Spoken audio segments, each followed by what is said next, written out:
building this massive global reputation entirely on the concept of radical, unflinching truth. Right. You become known to like tens of thousands of people online as the one person who absolutely refuses to sugarcoat reality. Yeah, you're the guy who just tells it exactly how it is. Exactly. But then you discover that this transparent, bulletproof persona wasn't just some clever marketing strategy cooked up in a boardroom. No, not at all. It was actually forged in the fires of a deeply personal, quiet, and almost total erasure. It's such a profound paradox when you really step back and look at it. Yeah, it really is. The very thing that makes this individual so incredibly visible and trusted on a global scale today, it was born directly from an experience of being systematically made invisible in his own real life. Welcome to the deep dive. Our stack of sources today is unusual, to say the least. Very unusual. On one hand, we're looking at the professional profiles of a highly successful digital creator from a small town in South Africa. He goes by the pseudonym BloggingLen. And on the other hand, we have this raw, devastating personal essay he wrote. It's titled, "They Renamed My Son and Called Me the Danger." You just rarely see these two worlds collide so publicly, you know? Right. You have the polished, verifiable metrics of a top-tier online writer sitting right next to this harrowing, highly granular account of personal loss and, really, social alienation. And the mission of this deep dive is to bridge that exact gap for you. We want to understand the anatomy of how someone gets erased by the people around them. Yeah. And more importantly, look at how that profound personal loss can actually architect an unbreakable digital identity. Okay, let's unpack this. Let's do it. Before we get into the heavy origin story, we need to understand who BloggingLen is right now, today. Right. And if you spend any time online trying to build a business or an audience, you know how murky those waters are. Oh, absolutely. But right now, BloggingLen is a verified top 2% writer on Medium, and it's really crucial to understand how that status is actually achieved. Because it's not like Instagram or Twitter. Exactly. In today's digital landscape, you can just buy followers. You can buy 1,000 bot comments. Yeah, anyone with a credit card can look famous. Right. But that top 2% metric on Medium, that is strictly earned through high read times and genuine, consistent human engagement. Wow. The algorithm actually tracks how long human eyes are looking at your words. It simply cannot be faked or purchased. And he achieved all of this from South Africa with absolutely zero prior creative network. No rich uncle in publishing, nothing. Literally starting from scratch. Yeah. And the pseudonym itself, it tells you almost everything you need to know about his vibe. It just combines blogging with Len, which is, a short, approachable pen name. It completely strips away all the pretension. Exactly. His entire brand, his whole online universe, is built on this ethos of proof over promises. Which is such a breath of fresh air, honestly, because it's a direct counter movement to what we are bombarded with every single day. Oh, the constant hustle culture stuff. Yeah, the internet is completely saturated with these get-rich-quick fantasies. You know exactly the type. Yeah? The guy standing in front of a rented Lamborghini in Miami trying to sell you a $500 course on passive income. Promising you can work 4 hours a week from a beach somewhere. Exactly. And BloggingLen actively, aggressively deconstructs that entire myth. He dismantles it down to the studs. I mean, he shares the unglamorous, brutal, bleary-eyed hours required to actually succeed. He really does. He posts his transparent earnings down to the actual cent. It makes me think of him like a digital mechanic. Ah, that's a good way to put it. Right. Most of these online gurus are just trying to sell you a shiny picture of a car. But BloggingLen, he hands you a greasy wrench, pops the hood, and points out exactly where the engine is leaking oil. He shows you the grit. Yeah, exactly. It's fascinating here is why this radical vulnerability works so effectively on an audience. Why do you think it works so well? Well, by sharing every single cent, every misstep, and every harsh reality of the creator economy, he essentially turns himself into an open source case study. Right. He isn't asking you to just trust his marketing pitch. He's demanding that you look at his raw data. That's a huge difference. It is. And in an online world totally devoid of trust, Giving people the raw data earns massive peer recognition. It generates this intense, almost bulletproof loyalty from his readers. And he focuses heavily on empowering non-US and non-UK creators too. Which is so needed. Because if you are writing from outside the major Western hubs, you aren't just fighting the algorithm, you're fighting the entire infrastructure. Yeah, the literal payment gateways. Right. He breaks down how to navigate complex international payment systems that gatekeep creators. He talks about overcoming global algorithms that simply aren't built to favor African IP addresses. He guides people through that friction because he lives it every single day. But here is where the story shifts. Because his absolute refusal to stay quiet about hard truths doesn't just apply to his online business. No, it's his core operating system. Yeah. And while that demands respect globally, the sources note that it has caused extreme local friction and backlash in his physical small-town community in South Africa. And that friction is exactly why we need to look at the second half of our sources. Right. If you want to understand why a man is so fiercely, uncompromisingly obsessed with the documented truth online, you have to read the personal essay he wrote about his life before the pseudonym. The essay about his son, Jaden. Right. To understand the armor, we have to look at the wound. Wow, yeah. The essay reveals that he actually met his partner in the United Kingdom. And ironically enough, they were both from the exact same small town in South Africa. What are the odds of that? I know, two people meeting thousands of kilometers away from home. He writes beautifully about that time, actually. He says life still felt flexible then, like they were just floating and nothing had heavy consequences yet. Yeah. Their son, Jaden, was born in the UK in 2007. But eventually, the reality of being expats with a newborn sets in. They needed stability. Visas were an issue. Money was tight. Exactly. They needed family support. Right. So they made the decision to return to South Africa together. Right. And to build a financial and physical structure to hold their lives in place, he opened a small local coffee shop. The coffee shop is such a vital symbol in this narrative. It represents his literal attempt to build a container for his family. Yeah, a physical anchor. He's pouring his labor into a physical space to provide for them. But returning to that small town in South Africa meant returning directly into the orbit of her parents. Oh, boy. And the text points out that her parents harbored a quiet dislike for him from the start. And we should clarify for you listening, this isn't the stuff of movie dramas. It wasn't like screaming matches or throwing plates. Not at all. It was much more dangerous than that. How so? It was a quiet dislike that doesn't need to raise its voice because it already assumes it will win in the end. Oof, that's chilling. Yeah, and over time, that unspoken dislike became the foundational architecture of his isolation. He describes how his partner slowly aligned with her mother. She stopped functioning as his partner and, as he puts it, became her mother's daughter again. The dynamic shifted, and his role was fundamentally downgraded. Downgraded? Yeah, he went from being a father, a provider, and an equal to something to be managed. Wait, hold on. I'm struggling to connect the dots here. Okay.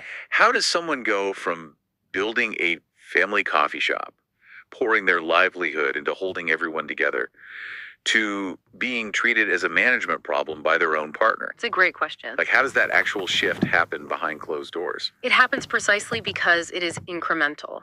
It's the insidious nature of quiet, everyday changes. It's a decisive shift in structural alignment. So it's not just one big fight. Exactly. Yeah. Suddenly, weekend plans are made without consulting you. Financial conversations happen behind closed doors. I see. The foundational premise of the family unit shifts so that your input is simply no longer required. You aren't factored into the core equation anymore. You become an external variable in your own home. Precisely. Okay. And once that internal decision was made to manage him, the actual administrative mechanics of erasing him from his son's life kicked into gear. And the essay describes this with a precision that will literally make your blood run cold. It really does. He wasn't completely cut off overnight, because that looked too obviously cruel to the outside world. Instead, he was allotted mere fragments of fatherhood. Yeah. Wednesdays, 2 hours, 2 to 3 in the afternoon. And even that tiny fragment was entirely conditional. It depended on whether, as he says, the world decided to cooperate. Which it rarely did. Right. Often he would shut down his business, arrive for his scheduled 2 hours, and no one would be there. No phone call. No explanation, no apology, just an empty room, a locked door, and the total absence of his child. Here's where it gets really interesting. It's like someone stepping on your foot in the pitch dark, putting all of their body weight onto you. And when you finally cry out in pain, Yes. they suddenly turn on the lights, point at you, and declare you emotionally unstable to everyone in the room. That is the perfect analogy, and they hand everyone else in the room earplugs so you look crazy for screaming. Right. Because when he exhibited completely normal, expected human grief and frustration at the repeated, unexplained disappearance of his own child, those reactions were logged. They were weaponized. Exactly. Yeah. They were recorded and reinterpreted by the people around him, not as a father's grief, but as a risk.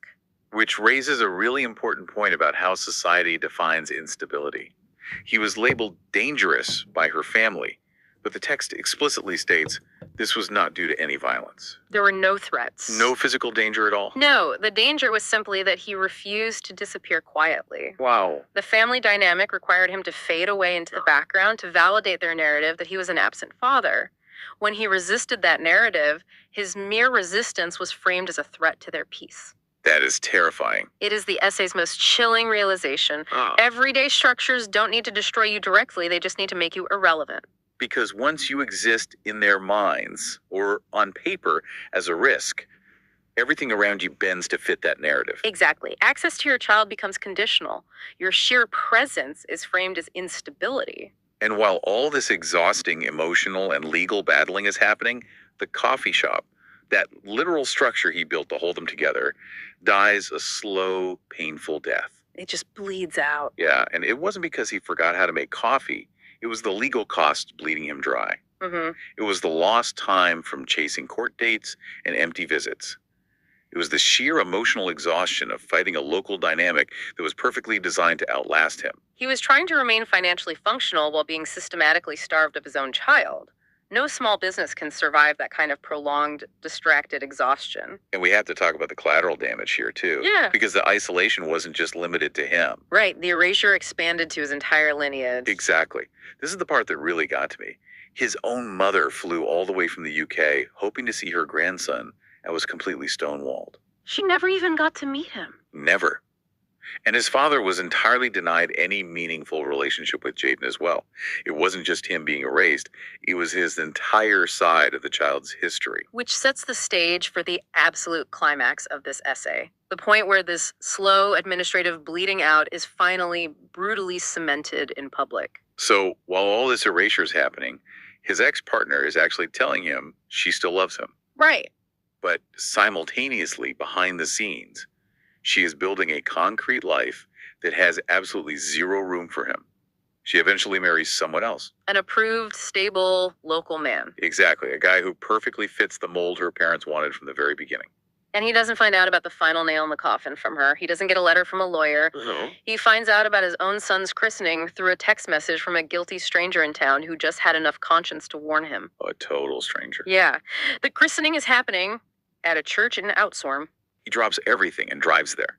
He arrives too late to stop the ceremony, but early enough to see the reality of what has been done. Yeah. He stands at the back of the church. He watches his son Jaden in the arms of his ex's parents. He listens to people speaking holy words over his child that he had no part in choosing. It's awful. And he watches, in real time, as his son is given a new surname. It's the ultimate rewrite of history. Can you unpack the psychological weight of this specific scene for us? I can try, yeah. Just imagine standing at the back of a church, watching your entire identity as a father be overwritten, and there is zero confrontation. No one is yelling. No one even turns around to acknowledge he's standing there. If we connect this to the bigger picture of human psychology, it touches on a profound, deeply disorienting trauma. Disorienting. Yeah, the text explicitly describes it as a specific kind of disorientation. Think about it. It's not peace, and it's not a fight. Right. It is the surreal trauma of being the only person in the room who remembers the original draft of a life.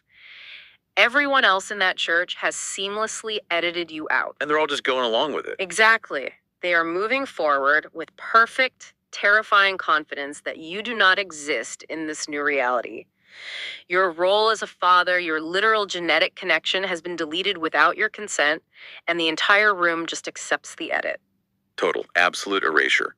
So how on earth do you survive that? You have to leave. Because we know from the first segment that he didn't just fade away into the background. He left the town. He packed up and went to a place called Blumhof. Right. But he makes it very clear to the reader that this retreat was not a victory. Far from it. It was an act of pure survival.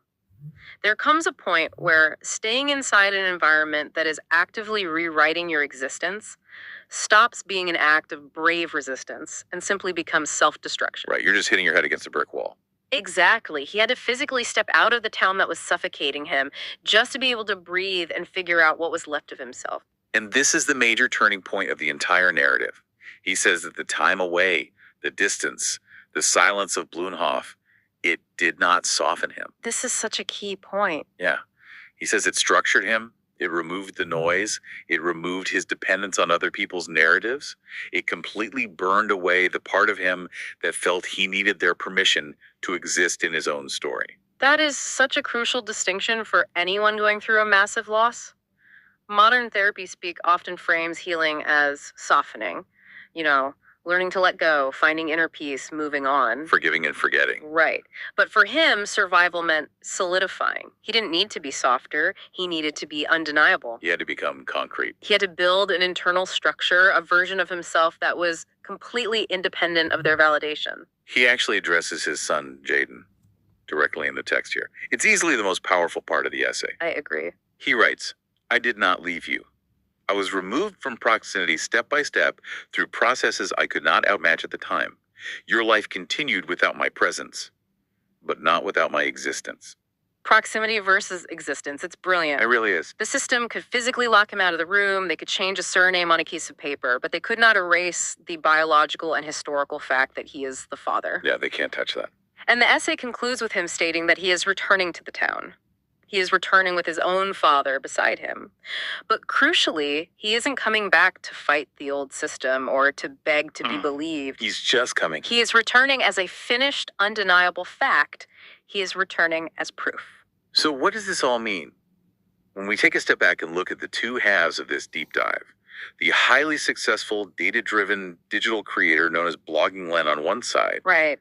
and the devastated, erased father standing at the back of the church in Outshern on the other, it all just violently clicks into place. It absolutely does.